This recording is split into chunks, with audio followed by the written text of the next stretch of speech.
¿qué tal? Soy Dora Villalobos Mendoza y esto es Ecos de Mirabal, periodismo con visión de género. Ya estamos martes 13 de septiembre de este 2016 y vamos a hablar de un tema que me parece más que pertinente en esta coyuntura en la que estamos. Vamos a hablar de educación sexual. Es desde hace un buen rato tema de mucha polémica, los famosos libros de texto, que si sí, que si no, que si tienen, incluyen el tema de la educación sexual como debe de ser o de más o de menos. El caso es que la educación sexual desde las escuelas, desde las familias, bueno, pues cada quien ahí la imparte como quiere, pero desde la escuela ha sido polémica desde hace mucho rato. A veces más, a veces menos, hay crisis, hay coyunturas y bueno, ahorita hay polémica sobre la educación sexual. Me parece que es un tema que debemos de abordar, es un tema que debemos de analizar y de reflexionar y esa es la idea en esta ocasión. Déjenme presentarle, tengo dos invitadas, ellas vienen de la Unidad de Igualdad de Género de la Secretaría de Educación Pública de aquí de Chihuahua, que está muy largo, Secretaría de Educación, Cultura y Deporte, así es, del Gobierno del Estado de Chihuahua.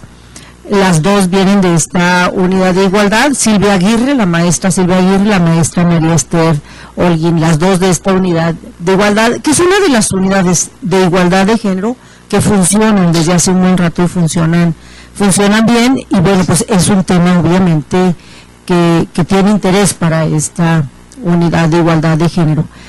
Recientemente tuvieron ustedes, junto con el Instituto Chihuahuense de la Mujer, unas conferencias, un taller para maestros, maestras, personal de la Secretaría de Educación, con un experto en medicina y en educación sexual, el doctor Eusebio Rubio, que vino aquí a Chihuahua y bueno, ofreció, él es experto a nivel nacional y vino aquí a ofrecer pues esta instrucción, ¿no?, en este tema. Y bueno, aprovechamos y por ahí yo le hice una entrevista breve porque la verdad es que el doctor tiene como mucho que decir. Bienvenidas primero que nada, bienvenida maestra. Gracias Dora, muchas gracias. Y bienvenida. Si les parece, vemos la entrevista con el doctor y luego a partir de ahí entramos en materia, ¿les parece? Claro, adelante. Si tenemos lista la entrevista, la vemos con... Listo. Bueno, pues mire, la educación sexual es una necesidad humana reconocida internacionalmente como algo indispensable para el desarrollo del bienestar del ser humano.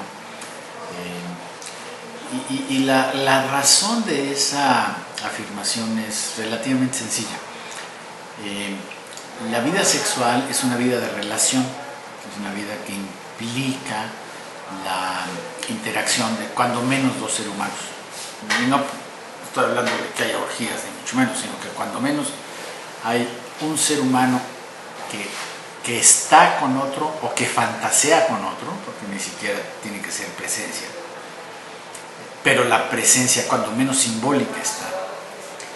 Y eso implica que la convivencia, el qué hacer con el otro, tiene que seguir reglas sociales, igual que muchísimas otras interacciones humanas, igualito. Contamos con muchas actividades humanas que requieren educación. La que me parece más clara en el mundo de hoy en día es la educación vial, la educación para andar en la calle. No podemos imaginarnos que pequeñitos o pequeñitas aprendan como magia o aprendan porque ya lo sabían o se expresen su inocencia sabiendo los riesgos de salir a la calle, de atravesar una calle, de lidiar con los autos. Esa educación de hecho la dan las familias temprano, casi nadie tiene problema para transmitir esa información. Y luego, en los sistemas que funcionan, se da también en los sistemas formales, como parte de la educación general. Lo mismo pasa con la educación sexual. La educación sexual es una herramienta, es una acción necesaria para que la convivencia surja en un marco de respeto, en un marco de colaboración, en un marco de solidaridad, que además permita el surgimiento de emociones constructivas de los seres humanos, como es, por ejemplo, el sentimiento amoroso, que si surge, como muchas veces surge, en un ámbito violento, de sumisión, de conflicto, pues la mayor parte de las veces sucumbe el amor, de eso estoy hablando. Entonces, esto es una necesidad. La discusión en gran medida es quién debe de hacerlo, ¿no? Hay una enorme,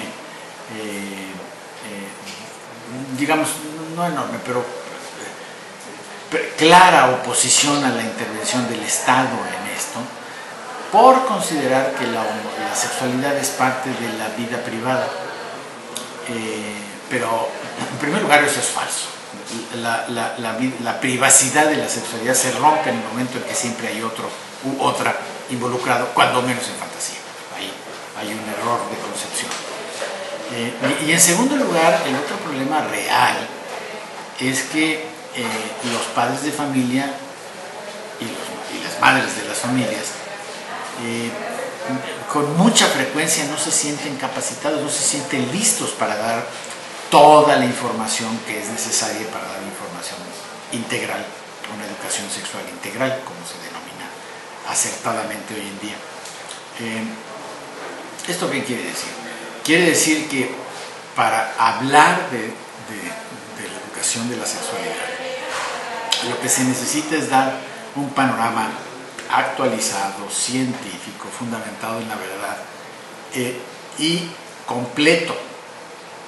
El restringir áreas de información en la educación de la sexualidad lo que genera son huecos, esto así muy sencillamente dicho, huecos que se llenan de la manera más fácil, y la manera más fácil de llenarlo es con internet y con los amigos, ambas fuentes bastante imprecisas e inconfiables de información.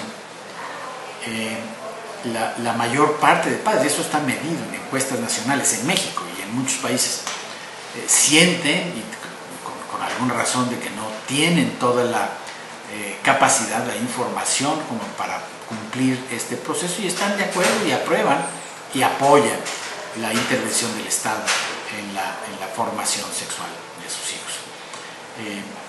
Desde luego que hablar de educación sexual en los pequeños implica la adaptación de la información a dar a aquellas capacidades que el desarrollo les va dando a los pequeños. Un error de concepción frecuente es pensar que porque estamos sugiriendo o se está señalando la necesidad de dar educación sexual a los pequeños desde preescolar, que sí la hay, eso implique darles cátedra de las posiciones coitales o de la mecánica del coito o de las complejidades de las orientaciones sexuales. De las complejidades estoy hablando. Eso sí, digamos que revelaría un desconocimiento básico de las capacidades de los pequeños y de las pequeñas para ir integrando, entendiendo, comprendiendo la dinámica de la educación sexual, la dinámica de la sexualidad que ellos y ellas tienen. La educación sexual integral se adecúa a las capacidades que se van desarrollando, pero siempre apegada a información verídica, nunca usando la mentira como base de la información, ni el acto de ocultar información. Eso se traduce en que la información hay que darla completa, y eso despierta temores también. Por ejemplo, alrededor del sexto de primaria, el programa actualmente habla de los anticonceptivos como una situación que se considera necesaria para los muchachos y muchachas cuando tienen 12 años, 11 años, 13 años, por ahí, dependiendo del sistema educativo. El temor, digamos, que se revela es de que haciendo eso, lo que vamos a hacer es una suerte de permiso para que los muchachos empiecen a tener relaciones sexuales tempranamente, ya que saben que hay anticonceptivos, y entonces pues favorecer el inicio temprano de la vida sexual y con ello embarazos y las complicaciones. El hecho concreto es que el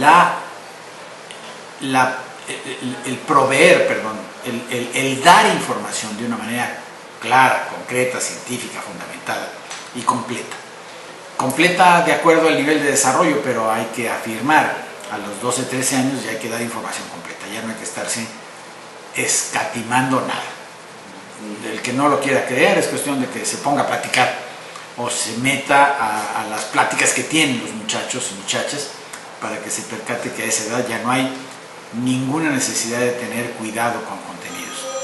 Y lo que hemos visto, a diferencia de los temores que por ahí se suelen promover, es que cuando se da la información en forma completa, cuando se da la información en forma integral, cuando se informa de anticoncepción, cuando se informa de los riesgos, cuando se informa de la abstinencia, cuando se informa de todo el panorama, uno de los efectos claros y documentados en México y en muchos países es que los muchachos y muchachas retrasan el inicio de la vida sexual, no lo adelantan, no se sienten con permiso de explorar y ahora sí vamos a hacer lo que se nos antoje. Porque lo que se antoja se va reconociendo como algo que no es tan sencillo y que se implica un número de juicios y de planeación y de evaluación de las circunstancias, que es precisamente de lo que se trata el proveer de educación sexual a las personas.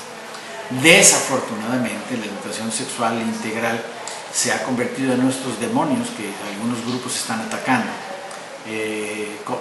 Con afirmaciones que son completamente falsas, completamente inexistentes, como la idea de la confusión pretendida de la identidad de los muchachos y muchachas, que nadie promueve, nadie dice, que se confunde con una propuesta relativamente reciente, es así, de avanzada, siguiendo el ejemplo, digamos, de países con bastante mayor desarrollo que el nuestro, y no es casual esta vinculación entre las propuestas de progreso y de avanzada y los niveles de desarrollo social, en donde la educación incluyendo o que incluya información sobre la diversidad sexual, se considera, se ve, se ha visto que lo que produce es una mayor aceptación y mayor respeto a las personas que pertenecen a la diversidad sexual. Hay una discusión larga ahí en el sentido de entender la diversidad sexual, pero la diversidad sexual no es una ocurrencia, no es una cosa que de repente se le metió en la cabeza al muchacho o a la muchacha, ni al hombre adulto ni a la mujer adulta. Es algo que está presente en el cerebro de las personas desde antes de nacimiento. Una cosa muy parecida al ser zurdo, o ser chaparro, o ser alto. Algo que está predeterminado, que nos predetermina la biología, eso ya lo sabemos ahora. Ante esa realidad, lo único que se puede es conocer y saber. Es una falsedad que se pueda manipular, no se puede. No se puede generar confusión en la identidad de género de los niños diciéndoles que se vistan de niñas. Si el niño tiene una identidad masculina, ni se va a vestir de niña, ni se va a sentir a gusto vistiéndose de niña. Y no se le va a confundir la identidad. Eso está muy estudiado en la ciencia. Tan estudiado que sabemos que cuando hay una persona que tiene su género transpuesto, que tiene su género incongruente o es transexual, se manifiesta desde pequeño, efectivamente. Y en esa manifestación hay un deseo de transvestirse, sí lo hay. Y la información que pretende dar a las personas va en el sentido del respeto de esos pequeños, que son bastante minoritarios, que son muy poquitos, pero que sufren de una violencia y de un maltrato por parte de muchos personajes en la sociedad, muchas veces la misma familia, que por desconocimiento, por no saber que eso sucede con algunos seres humanos, igual que sucede con los zurdos, que la persona nace zurda y pues más nos vale ir acostumbrándonos y simplemente darles un espacio, como se les está dando, pero todavía falta. Los zurdos todavía de repente se la pasan no muy bien en un mundo de diestros. Me parece que lo mismo hay que hacer con las diversidades de orientación sexual y las diversidades de identidad sexual.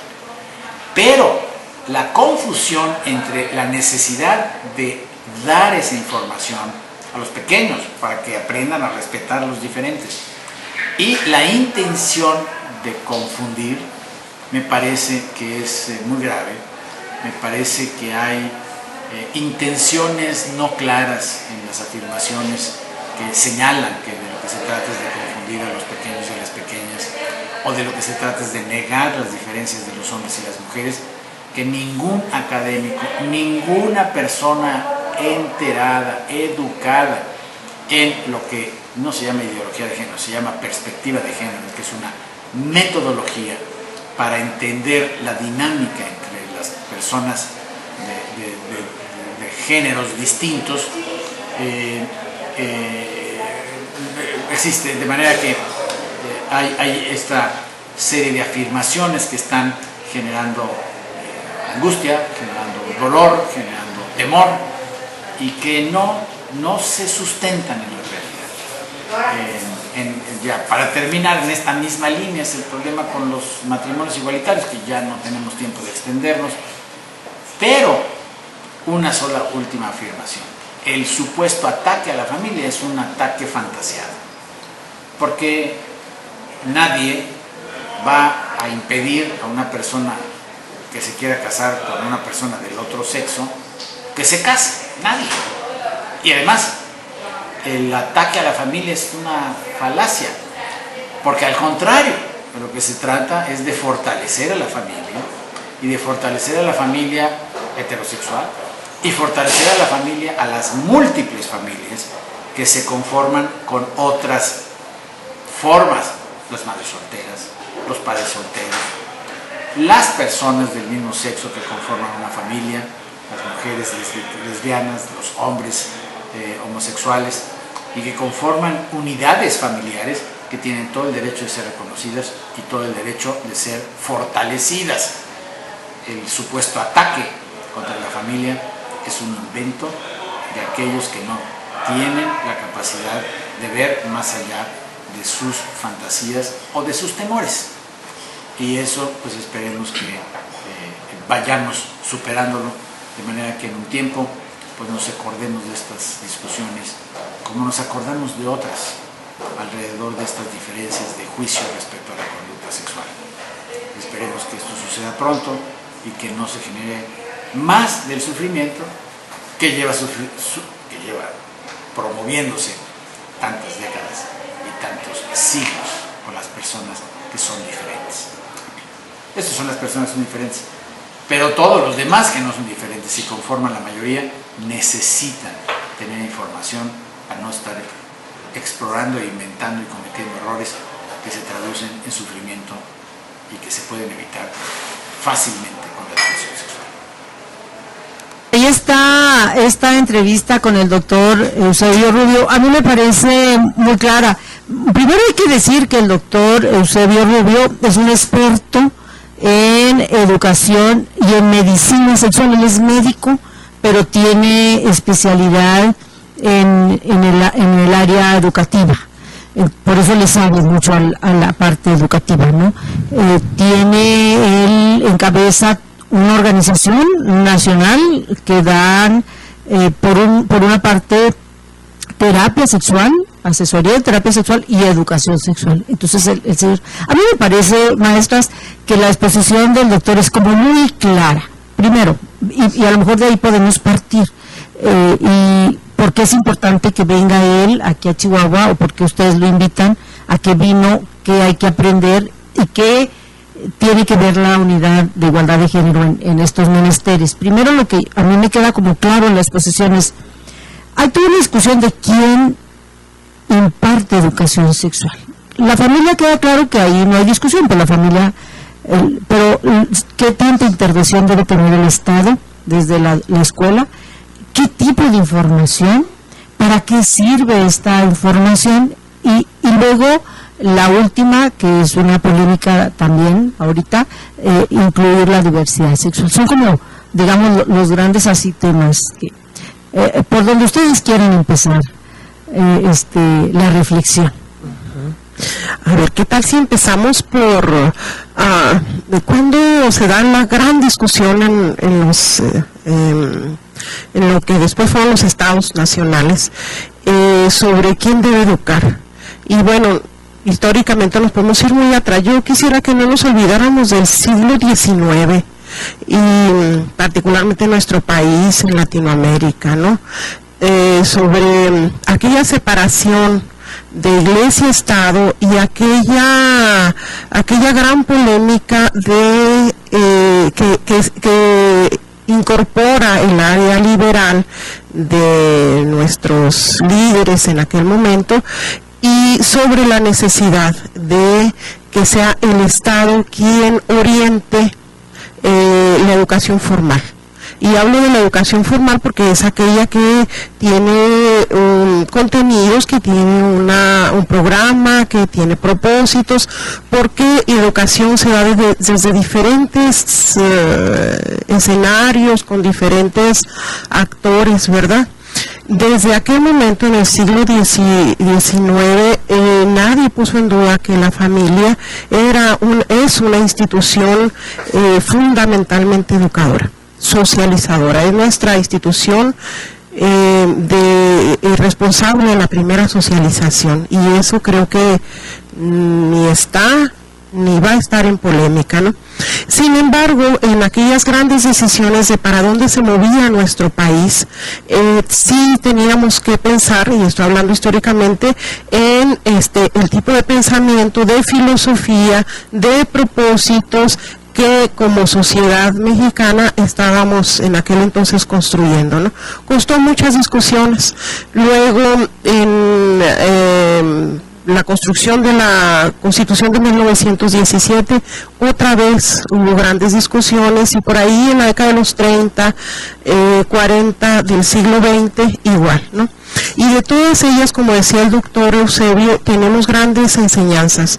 Una de ellas es que reiteramos que somos un país plural, que somos un país diverso, y que tenemos que apuntalar un escenario en donde esa enorme diversidad que nos cruza por lengua, que nos cruza por género, por sexo, por etnia, por nivel socioeconómico, por etcétera, que esa gran diversidad tenga la oportunidad de vivir, de crecer, de realizarse y de ser feliz en este país. Entonces yo esperaría que no olvidáramos esas grandes discusiones que tuvieron sus costos, ¿no? Porque hubo enfrentamientos, pero que nos tienen, yo espero, hoy muy definidos en la filosofía, en los propósitos, en el rumbo que como sociedad debemos de tener presentes. A ver si voy entendiendo bien y a ver si coincidimos. El hecho de que un libro de texto traiga tal o cual contenido, o los maestros y las maestras impartan tal o cual materia y por tal rumbo, no es como casualidad, es decir, hay todo un proyecto desde el Estado, desde el gobierno particularmente, con objetivos, con método, con sistematización, con estudio, con investigación, que dice, pues vámonos por acá, y entiendo que esto va cambiando, ¿no? Sí, yo retomaría algo así como más específico en relación a que la escuela en este proyecto de qué ciudadano queremos formar, se ha intervenido en esta parte de la formación del ser humano. Hubo materias específicas que trataban más, que tenían que ver con la higiene, con el cuidado personal, que eso lo enseñan en la casa, ¿verdad? Es algo que se enseña en la casa, pero hubo un tiempo que la escuela tuvo que marcar esta pauta de higiene, pues para evitar epidemias que se tenían. Hubo después otro periodo donde empieza a haber y que yo creo que todos lo recordamos, el crecimiento poblacional muy grande a nivel nacional, a nivel mundial, y empiezan a haber los métodos de planificación familiar, y entonces empiezan a meter en la currícula cuestiones que tienen que ver con métodos anticonceptivos, ¿verdad? ¿Por qué? Porque la sociedad tenía que buscar otra forma de regular esta situación del crecimiento poblacional. Empieza a haber también contenidos que tienen que hablar del cuerpo humano. Ahorita nos decía el doctor, hay como tiempos donde hay como más ámpula, donde más la sociedad y los padres de familia este tema se protestan, ¿verdad?, desde tiempos anteriores, pero porque se empieza a tratar el tema de la pubertad, ¿verdad? Como en 5º año, es un tema que ya tiene años que se trata. Le digo, a partir de los 60, a partir de los 90, que hay planes y programas de estudio que cambian en secundaria, se cambia la concepción que se tiene sobre el desarrollo humano y se incluyen cuestiones que tienen que ver con lo que compone la sexualidad, se llaman los componentes de la sexualidad. Ahí empiezan a tratar temas de erotismo, temas de vínculos afectivos, erotismo como placer, es algo inherente al ser humano, la reproductividad, o sea, reproducirnos es parte del ser humano, el género, que está también siempre presente, cómo nos dice cada sociedad, y en esta sociedad mexicana, cómo ser hombre, cómo ser mujer, está esta otra parte del crecimiento fisiológico, de cómo empiezan los cambios fisiológicos y esta orientación que se va plasmando y empieza a estar presente en los libros de texto de manera diferente, ya no solamente presentando un dibujo anatómico con pocos elementos, sino permitiéndole a los jóvenes, sobre todo en secundaria, que expresen sus ideas sobre qué piensan de estos tópicos que son necesarios pensar. Por ahí decía el doctor que es necesario tener información, ideas completas sobre el desarrollo, ¿verdad? Y entonces aquí se da la oportunidad de participar tanto a los alumnos de secundaria y en primaria, pues la participación de los padres. El artículo 3 también ha ido teniendo modificaciones ya a raíz del 2011. También nos lleva a incluir temas que tienen que ver con la diversidad, con aceptar al otro. O sea, conocer al otro, no porque sepa que somos todos diversos, yo me voy a convertir en otra persona, sino es el respeto a la dignidad humana y a cada uno de los individuos que conforman el país. Sí, me parece como bien importante lo que dices, maestra, porque entonces el Estado, gobierno, la escuela, no puede nada más estar formando niños y niñas que aprendan a leer de entrada, que aprendan a leer y a escribir, que sepan matemáticas, sino tú decías también qué tipo de ciudadanos y ciudadanas necesitamos, es decir, cómo piensan, por dónde deben de pensar. Eso es muy complicado, es muy complejo, y me parece que ahí es donde entra la polémica, ¿no? En qué tipo de sociedad vamos a formar, hasta dónde la escuela puede y debe incidir en qué tipo de ciudadanía debemos de tener. Y esto es bien importante porque estamos en una etapa, yo decía al inicio coyuntural, y me parece que es bien importante, una etapa en el mundo, pero particularmente en Latinoamérica y más específicamente en México, donde estamos promoviendo los derechos humanos. Por eso en el 2011, que se eleva a rango constitucional los derechos humanos, se viene como un parteaguas en el tema de los derechos humanos, y desde el Estado y desde muchos ámbitos se empiezan a posicionar. No es que se inventen en el 2011 y no es que apenas en el 2011 los tengamos legales y no legales, es que el elevarlos a rango constitucional, el plasmarlos en la Constitución les da este rango, les da esta importancia, digamos. Y entonces si el Estado acepta estos derechos humanos, los pone en el rango constitucional, a mí me parece, pero es pregunta, me parecería como muy lógico que entonces la educación desde el Estado desde la escuela pues esté viendo, apuntando a tener personas, y obviamente en su formación desde la niñez, pues que conozcan los derechos humanos de entrada, que los conozcan, que los respeten y que los ejerzan los derechos humanos. Y entonces esto es parte de ese asunto, ¿no? Sí, es todo lo de lo que estamos hablando, es decir, ¿cómo podemos tener ciudadanos y ciudadanas que conozcan, respeten y ejerzan los derechos humanos si no hablamos de la diversidad? Claro, este reconocimiento de los derechos humanos a rango institucional, yo insisto, es resultado de grandes debates, es resultado de grandes aportes, es resultado de una búsqueda, una investigación muy exhaustiva. Entre paréntesis, quiero decirles que el doctor Eusebio Rubio Aureoles es participante de organismos internacionales. A ese rango trabaja el doctor Eusebio Rubio Aureoles en un compromiso por los derechos, particularmente sexuales y reproductivos, ¿no? Entonces, algo que tenemos que reconocer es que no hay ocurrencias. Cuando una constitución se modifica, no es porque esté de moda, sino porque se revisa internacionalmente y nacionalmente qué es lo mejor o hacia dónde podemos crecer mejor como sociedad. Creo que la reforma de 2011 es uno de los grandes avances a nivel jurídico, y nos queda la tarea de hacerlo en la vida cotidiana, de hacerlo realidad. Y por supuesto, la educación formal, la escuela, es una instancia ideal para continuar en esta labor socializadora que decía que primeramente empieza en la familia, ¿no? ¿Por qué? Porque convivimos muchas horas en el aula, en el entorno escolar, porque no solo educamos para aprender a sumar y restar o leer y escribir, sino también para convivir, ser para los otros, ser para uno mismo, aprender formas de organización, realizar plantearse proyectos de vida. Hoy es muy interesante cómo vienen los libros de texto para que las chicas y los chicos trabajen con su persona y el futuro, su presente y su futuro, y al mismo tiempo sin perder de vista ese gran respeto que nos merecen quienes nos rodean, ¿no?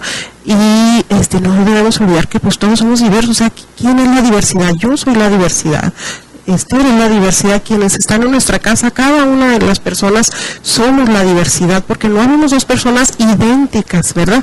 Sí iguales en oportunidades, en condiciones. Este es nuestro ideal político, ¿no? Bien, pero en el tema de derechos humanos hay el derecho al trabajo, a la libertad de expresión, aquellos que fueron los de primera generación que se incorporaron. Pero avanzando en esta discusión de los derechos humanos a través de organismos internacionales, tenemos los derechos sexuales y reproductivos. ¿Nos causan polémica? Sí nos causan polémica, porque hemos querido reservar. Hay una insistencia en reservar para lo privado una actividad que, ya nos decía el doctor, tiene que ver con otras personas, ¿verdad? Y que indudablemente, si no se aborda en la escuela, y si la familia no tiene la información y la formación, porque no solo es la información, sino la información sino la formación para educar, entonces otras instancias cubren siempre esa necesidad de información y de formación, y regularmente, lo decía el doctor, pues son medios que no nos dan la información científica y apegada a la verdad, ¿no?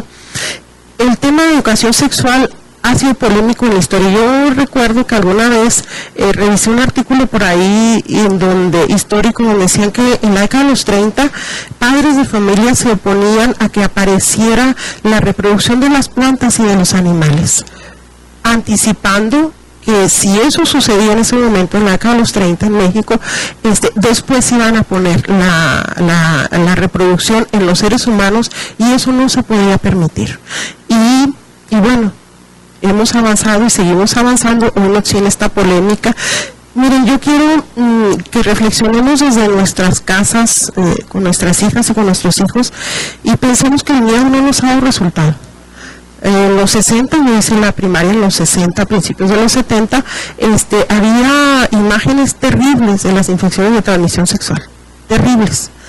Y eso no detuvo prácticas riesgosas, prácticas sexuales riesgosas.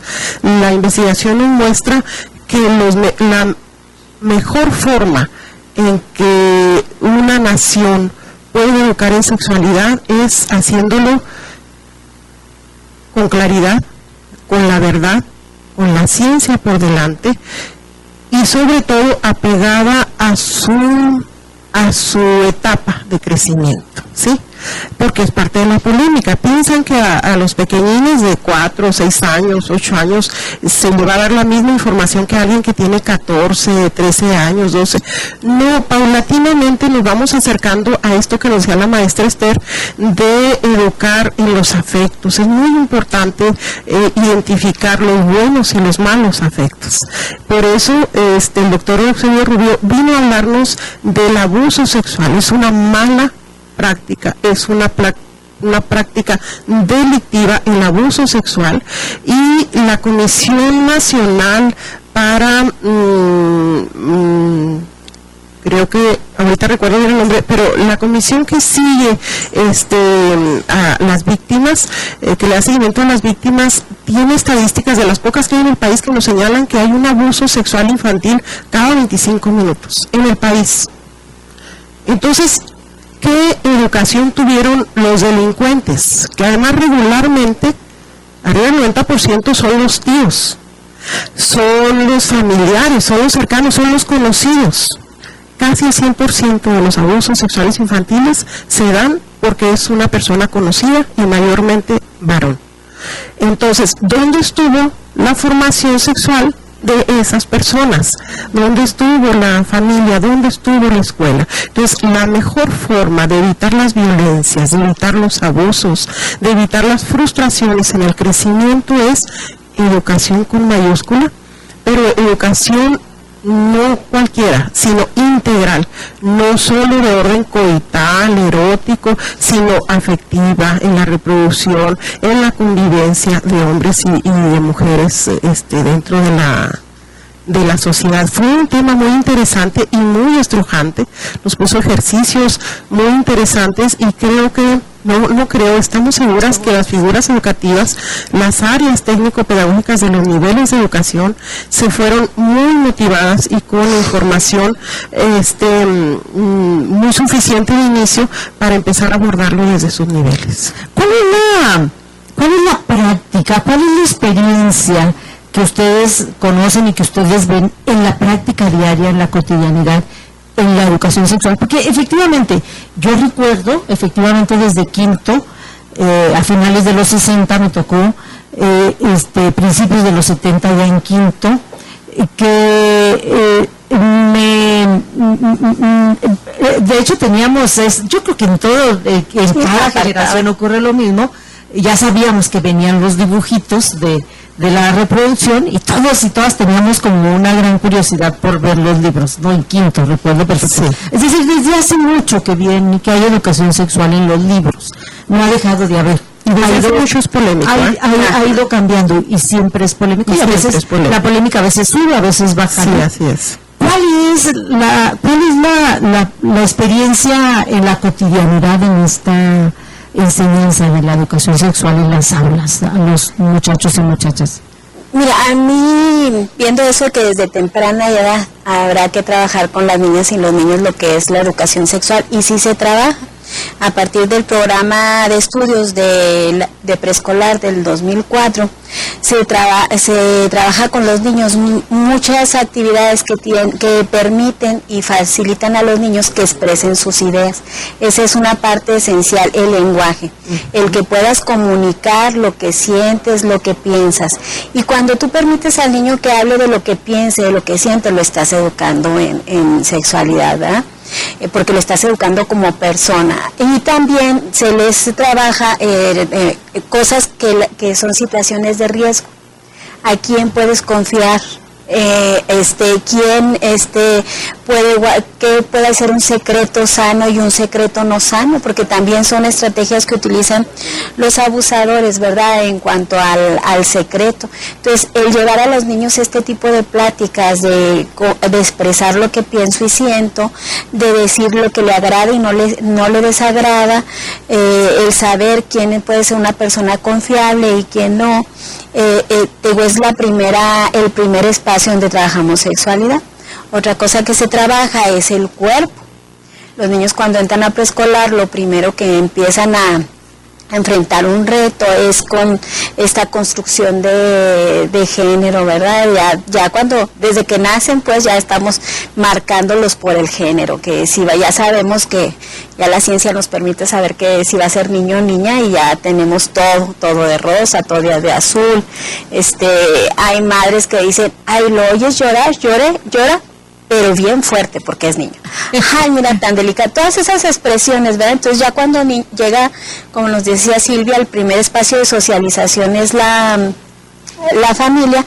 Ya cuando el niño llega a la escuela, llega sabiendo que es niño o niña. También nos lo decía el doctor, los niños van descubriendo su propia naturaleza, que son niños, que son niñas, qué roles también les toca hacer. Y a la escuela, desde preescolar hasta secundaria, toda la básica, se trata de manejar, de quitar estos estereotipos que limitan el desarrollo de cualquier personalidad. Ya sea, hay niños que no son tan fuertes como estereotipadamente se dice, niñas que no son tan delicadas como también estereotipadamente se dice, y que estos estereotipos les niegan oportunidades. Y en los programas pues se va discutiendo y platicando con los niños que piensan de que si las niñas pueden jugar fútbol o no pueden jugar, o por qué la juegan o por qué no. Y entonces les vas dando las herramientas para argumentar y desarrollarse como personas. Decíamos que los libros ahora, más que los contenidos en sí, es una oportunidad para investigar. Vienen imágenes, ¿verdad? Vienen textos cortos que el maestro los va guiando, y el padre de familia tiene la oportunidad de construir eso que dice ahí. No es que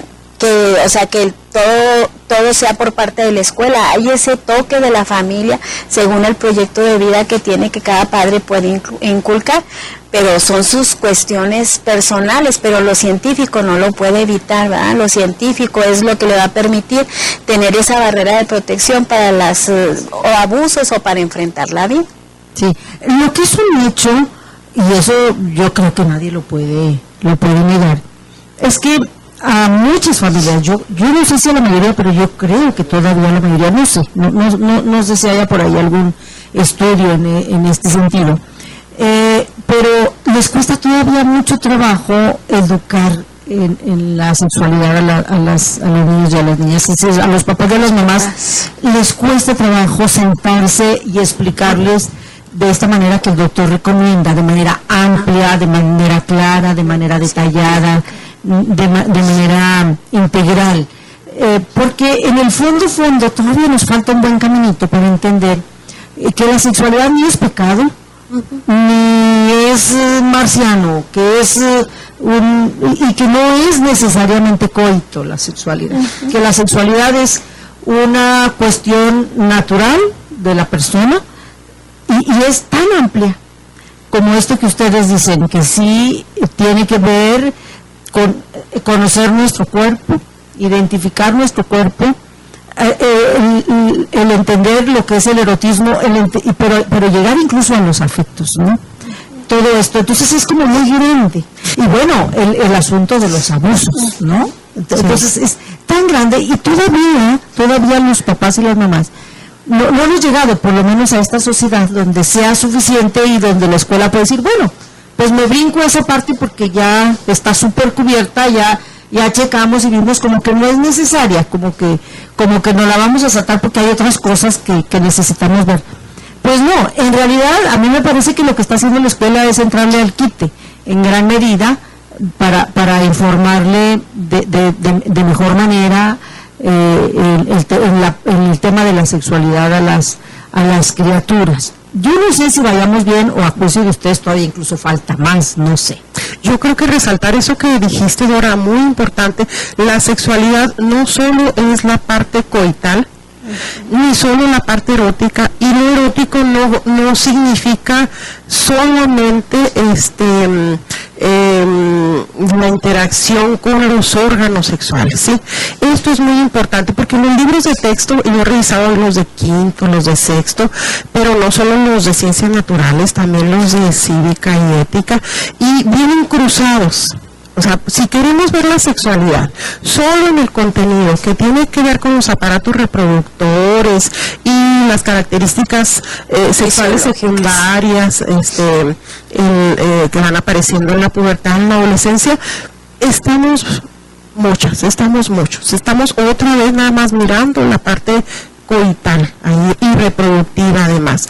Los libros vienen cruzados con estrategias para la convivencia, con estrategias para aprender a reconocer las emociones, expresar los sentimientos, con estrategias también para reconocer los peligros, los riesgos, ¿sí?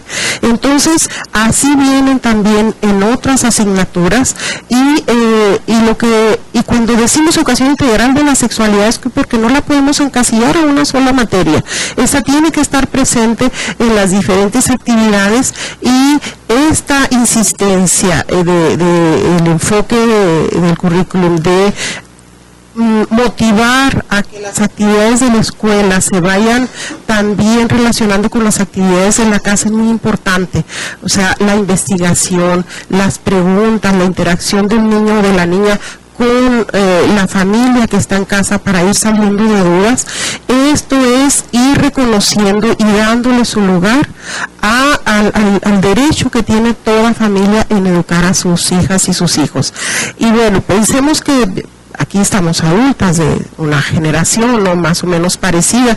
¿Qué educación sexual tuvimos? ¿Con qué elementos educamos a nuestras hijas y a nuestros hijos? Preguntémosles a las mamás y a los papás cómo se sienten, pero lo que sí es cómo se sienten para educar científicamente, claramente y sobre todo de acuerdo a la etapa de crecimiento del niño o de la niña. Confundimos mucho, pensamos que a una pequeña de 4 años se le va a decir lo mismo que a alguien de 14.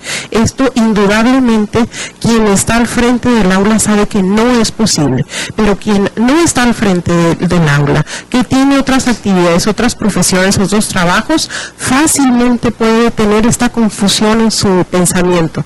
Pero hay una formación del profesional que está frente al aula y esta formación implica que reconoce que es lo adecuado que en determinadas etapas se les dé a las niñas, a los niños, y cuando llegamos a secundaria, dice el doctor y es muy insistente en eso, ya no podemos evadir.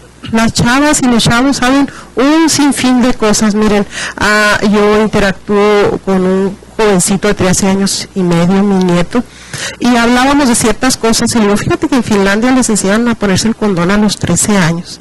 Yo iba manejando y me dicen, yo aprendí a los 11. Dora, yo tragué, no sé, no tuve ningún percance, yo con conocimiento de esto y demás, pero me lo estaba diciendo un niño real de 13 años y medio, y le digo, sensatamente, afortunadamente, le digo, ¿y cómo aprendiste? Dice, mi maestra me enseñó, mi maestra de 6º año me enseñó, fíjate qué natural, qué sin problemas, pero además la educación que su maestra le dio y yo sé que la mayoría de las maestras y los maestros son así, no es para que entonces ponte a tener relaciones sexuales porque ya te enseñé a usar el condón. No, junto a ello le acompañan de una serie de información y estrategias para que su juicio y sus decisiones vayan teniendo cuidado.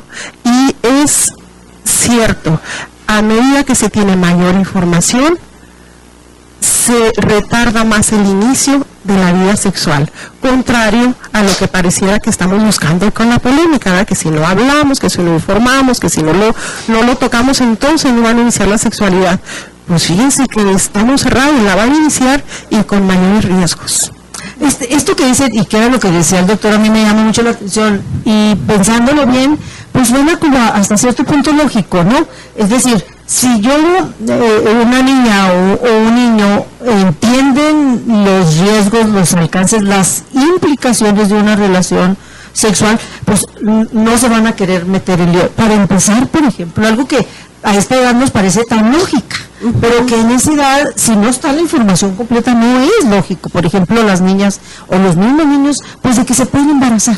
Es decir, a esta altura decimos, bueno, pues es que es lógico, o sea, si tú tienes una relación, pero cuando tienes 11 o 12 años, a lo mejor no sabes, a lo mejor si nadie te ha dicho que te puedes embarazar o que puedes embarazar si eres niño, pues no se te ocurre pensar, ¿no? Y a veces en el juego, a veces en las apuestas, a veces en las presiones, etcétera, y realmente lo haces sin saber que te puedes embarazar.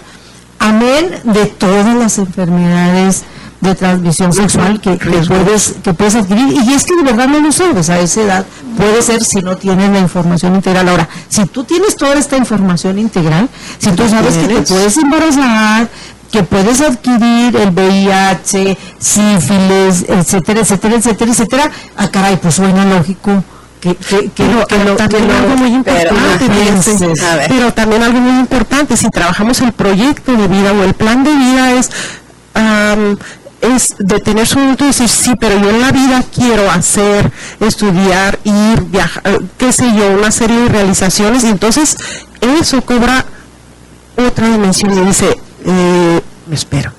Sí, porque quiero esa vida. Y otra parte fundamental es también el desarrollo de la autoestima, del sentido de ir sabiendo que soy valiosa, que siento. Vuelvo a insistir, es que es diferente despertar a la pubertad. Nunca nadie te ha hecho un trato de afecto, llega alguien, te hace un trato de afecto y tú no sabes cómo reaccionar. Hay ese que le llaman enamoramiento, ¿verdad? Piensas que te enamoras. Entonces, por la importancia, y que está también planteado en los planes y programas, ir desarrollando esta autoestima, esta autoimagen, que te permita también tener esas herramientas de decidir y sobre cuál es una relación sana, sobre cómo demostrar afecto, qué es una amistad, cómo recibirlo, y entonces esto va armando a los jóvenes. Le decía el doctor, es que ya para prevenir, porque otro de los temas en los que nosotros tenemos primeros grados es el del embarazo adolescente, ¿verdad? No estamos hablando de nada que no esté ocurriendo. Nos decía él, pues es haber trabajado todo desde el preescolar hasta primaria, hasta antes de llegar a la pubertad, todas estas emociones, todos esos sentimientos, todos estos conocimientos que me permitan armar ese juicio para la toma de decisiones. Y yo insistía en lo de preescolar porque también en preescolar, entre 5 y 7 años, es la edad donde las niñas y los niños tienen más posibilidades de ser abusados. Eso también lo estuvimos trabajando con él. Entonces, el desarrollar esas habilidades para que los niños puedan expresar lo que están pasando y el desagrado que ellos sienten, es bien importante para los formadores, para maestras y maestros, ¿verdad? Los papás dicen que son los que quieren dar la educación, pero también hay encuestas donde si les preguntas a los alumnos a quienes preguntan sobre estos temas y se sienten más en confianza con preguntarlas al maestro o a la maestra. Y a los padres, si les preguntas si quieren hablar del tema, pues cuando es así en encuesta dicen que no, que lo enseñe la escuela, pero ya cuando se forma como esta polémica así general, como esta psicosis, estas ideas que te están vendiendo con imágenes falsas o argumentos falsos, se van sumando a esto, precisamente porque los padres están en esta, hasta ahorita, al menos generacionalmente, nadie ha tenido esta educación sexual formal, ¿verdad? La ha tenido de manera informal, y aquí estamos producto de eso. Sí, yo les agradezco mucho, se nos va el tiempo, pero sí, claro, ¿qué más quisiéramos que la familia tuviera los elementos, la información para que claro, y que toda la seguridad, la confianza, etcétera, para que sus hijos y sus hijas, desde la mamá, desde el papá, desde la familia cercana, tías, tíos, de alguien de la familia, pues les pueda transmitir, quien esté cerca, quien le toque cuidar a las criaturas, transmitir toda la información amplia, completa, integral, adecuada al nivel. Claro que todos quisiéramos eso, a la edad. Pero bueno, mientras no sea así, porque la verdad es que no es así, pues la escuela le tiene y le tendrá que entrar al quite, y me parece que para esto todavía nos falta un buen ratito. El asunto aquí, me parece, y con esto nos vamos porque ya nos tenemos que despedir, pero y me parece que es un tema al que tenemos que darle mucho seguimiento. Lo importante y lo que hay que decir, creo yo, es que la escuela no es una ocurrencia, los maestros, las maestras no dan ni ocurrencia, los libros no son una ocurrencia, hay todo un estudio atrás, hay toda una investigación atrás, hay mucha especialidad atrás, mucha pedagogía atrás, hay mucha formación y mucha actualización. Pues es que no puede, lo que yo aprendí o ustedes aprendieron en la primaria, aprendió lo mismo que ahorita se esté dando, o en kinder, no sé, es decir, así tienen, y los años que vienen pues no será lo mismo, tendrán que ser mucho mejor y tendrá que ser más integral y más completa. Además está ahorita en los últimos años el asunto del internet, que ya no lo tocamos, pero pues que eso complica, por ahí circula muchísimo. Yo les agradezco mucho a ustedes, y seguiremos tocando. Nos tenemos que ir. Muchísimas gracias a todo el personal técnico que hace posible la transmisión, a Jaime, como siempre, en el camarero, ahí adentro están Alan y Ana Laura, Viviana en la producción, y a usted que nos sigue en Ecos de Mirabal. Hasta la próxima. Bueno, tenemos otro chancito, ¿sí? Bueno, pues me siento, y además yo le quiero agradecer también al doctor Rubio, que estuvo hace unos días y que, bueno, me dio la chance de entrevistarlo. Me hubiera gustado, él es especialista y él da para el tema toda la hora, 2 o 3 o 4 horas, vino así rápido y tuve la chance de entrevistarlo, aunque sea un ratitito. La verdad es que yo espero que su explicación es muy clara, muy sencilla. Yo espero que la siguiente vez que venga, porque está viniendo a Chihuahua, pues tengamos chance de invitarlo a cabo, de entrevistarlo un poquito más amplio. Y ahora sí nos tenemos que ir. Muchísimas gracias. Hasta la próxima.